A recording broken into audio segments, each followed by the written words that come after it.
I'm Chris News. My daughter Sierra. She's on the bus at number 542. Oh, wonderful. And how old is Sierra? She's 13. She was diagnosed high-functioning autistic at 18 months. Not really high-functioning at that time, but autistic was her diagnosis. But she's reached the high-functioning status, except for her main delays are speech delay, and she has echolalia, which is her only real speech. You know, she'll repeat everything that I say. Sometimes that's good, sometimes not so much. Because I mean everything when I say everything. But she goes to public school here in Cleveland at Lake Forest. She does well there. She's a good student. Some of her talents are she's incredibly musically inclined. She has one of those Casio keyboards that has like 100 programmable songs in it. She'll press a button and it has, you know, it'll play the song and the keys light up. And she'll listen to that a couple times, turn it off, and she can play. Wonderful. She can play whatever. She can probably play 10 songs from that. That's it's just wonderful. amazing. And you know, as far as academically, she does pretty well. But you know, as far as age group for her, you know, level for her age group, she's in 7th grade. You know, I think mostly because of her age. But she can actually perform, which I hate to use that word, but she's probably at 5th grade level, maybe 4th grade at the most. So speech is the real problem. Right. Right. Okay. Yep. But dang it, I forgot to bring those gummies. I don't know. You're probably not going to remember Kimberly from Florida, who had Angel Layla. Oh yes. Yeah. She sent me in the mail a package of gummies because Angel had ate quite a few gummies, Right. and I told her I was going to bring them, but I forgot to bring them. Never mind. But I'll send them to you. Oh sometime. no, don't. No, that's fine. She was worried about it. She sent them to me, Oh. but she is really a sweet lady. And actually, she's you know, has really a rough time. She and I have been friends for probably 8 years on Facebook, and we share stories, and that's what's amazing to me. And the reason why I wanted to come on the bus and tell the story, because they're all so similar, especially with you know, age of diagnosis or age of when you really first start noticing problems after vaccinations. I believe after Sierra's 12-month MMR, when we first started noticing things, she began to crawl backwards and you know, bang her head on the floor. You know, just it seemed like more and more meltdowns, you know, each day. She lost eye contact, whatever speech she had developed at that time, which wasn't really much, but you know, for being only a year old, but still there was the typical, you know, mommy, daddy, eat, drink, those type of things. But all that stopped. The eye contact stopped. She began to be, she wanted to be more isolated and be by herself more than be with family. And what I originally, after the MMR shot, I originally noticed that you know, she could be in front of me, like focusing on television or whatever, with her back to me, and I could call her name. It was like she never even heard me. But then at the same time, you know, she could be in the back of the house, and when I call her name, she comes running. So we thought at that point that, you know, it was possibly a hearing problem. So we took her to you know, ear, nose, and throat guy, and they did the test where they put her in the cube, and there's the monkey with the symbol and each different thing in each different corner. Okay. Sorry about that. And she passed that test with flying colors, no problem. But and he's the one that actually mentioned you know, the autism thing. So we started doing research and study, and I did my own research and study online, although back then it was nowhere near as advanced as it is now, you know, as far as information that was out. But and we agreed, and we got involved with the head doctor at the time, whose name I can't remember. She was female, for CDC, and she actually made the diagnosis for Sierra of autism. And this has been, like I say, she was diagnosed at 18 months. She's 13 years old now. So, and we had to wait because she was in a program called Babies Can't Wait. You know, She was in a program called what? What did you say? She was in a program? it's called Babies Can't Wait. They're in Georgia. We were in Georgia at the time. It was like a, you know, early intervention type program where they would do speech and OT, things like that. But she aged out of that program, and you know, while all that was going on, is when we got the real diagnosis, because there's several different layers of testing, you know, to finally come up with the final diagnosis. So what things what's her life like? What are the things that have been taken away from her because of the vaccine? What has she missed out on? I think social activity, because you know, although she does go to public school and does well there, and then has only a couple friends that she'll stay with, you know, during the course, because they're trying to do integration with you know, typical students and special needs. Or I hate to even use that terminology because I just don't like it. But I know what you mean.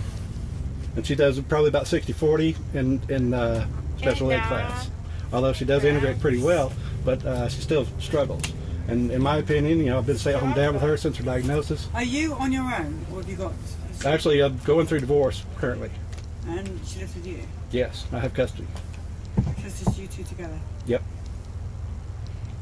And it's really a struggle, because I've been stay-at-home dad, unemployed, been the one taking care of her. I have zero income other than her Social Security, and I have, I hate to even say, I use the EBT card because I have no other way. I can't go out, even though she does go to public school. I'm not a likely candidate, to be picked for somebody to give me a job, because of my 14 years at home, and especially my age, my own what kind of work current would you like positions. To do? What do you... Well, I'd love to get in something special ed involved, but I have heart condition, high blood pressure, COPD, based on the work that I did, in the past. I was actually, this type of paint job. I was probably vinyl on here now. I used to do this type of thing, as far as painting, vehicles, cars, trucks, trailers, whatever. And there was a lot of exposure to paint and fumes and fiberglass, from sanding and whatever. Back in the day, I thought, I was invincible, like most young people do. But as I'm getting older, I certainly realize that I'm not.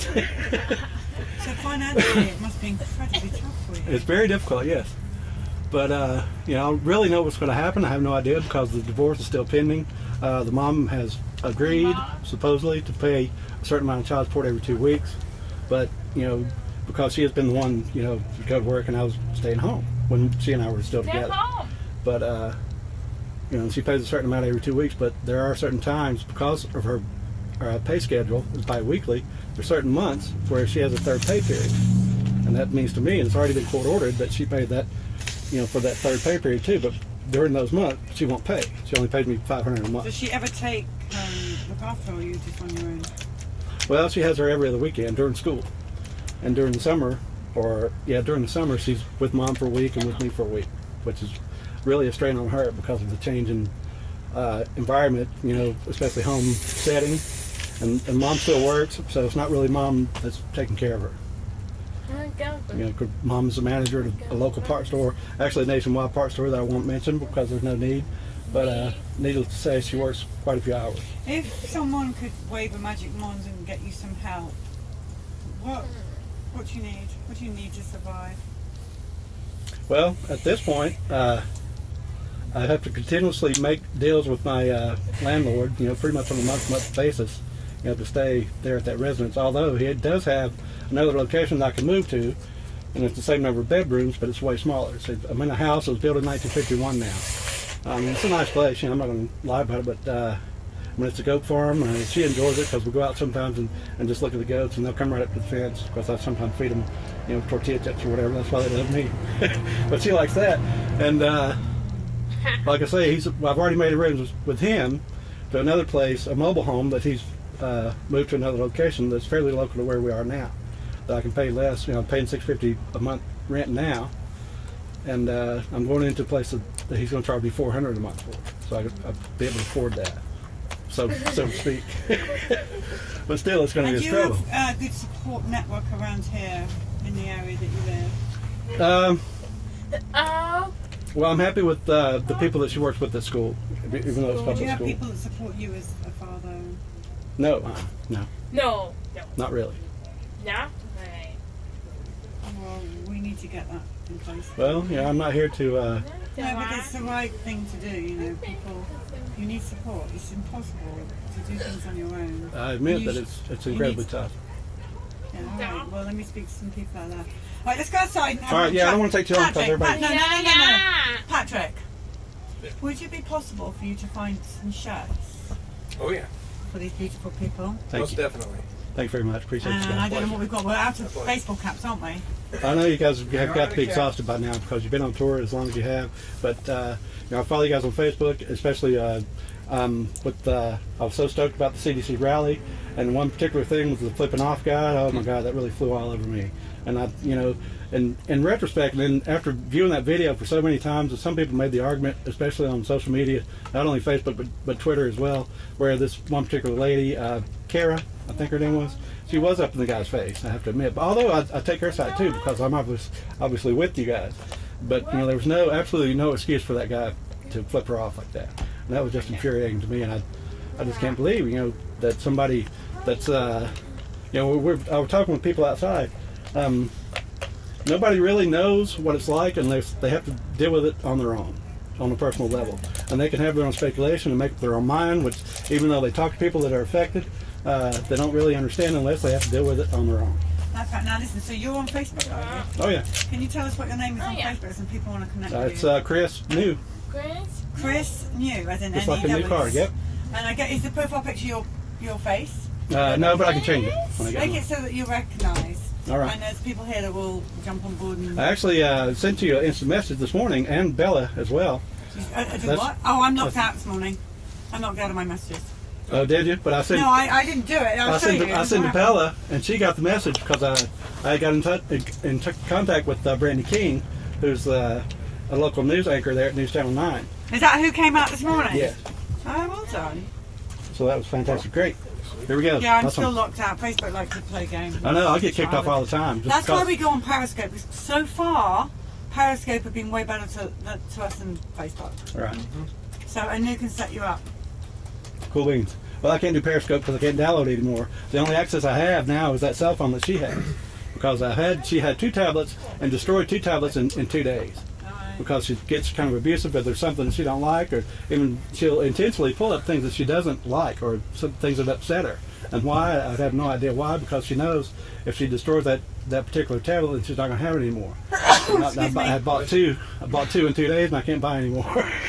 But she's happy with totally this. Understand. Well, listen, Periscope, I've got to change. I'm so hot in these clothes, so I'm going to come off Periscope. This is your time. Grab some lunch. Go to the loo. We're going to be 5 minutes, and we're going to be coming back on with more stories. Say bye. Cool beans. See you guys. Bye, see ya. Goodbye. See you. Goodbye, see ya. $949.9. Bye, see You ya. need to get on Periscope. Let me help you. I'll try it.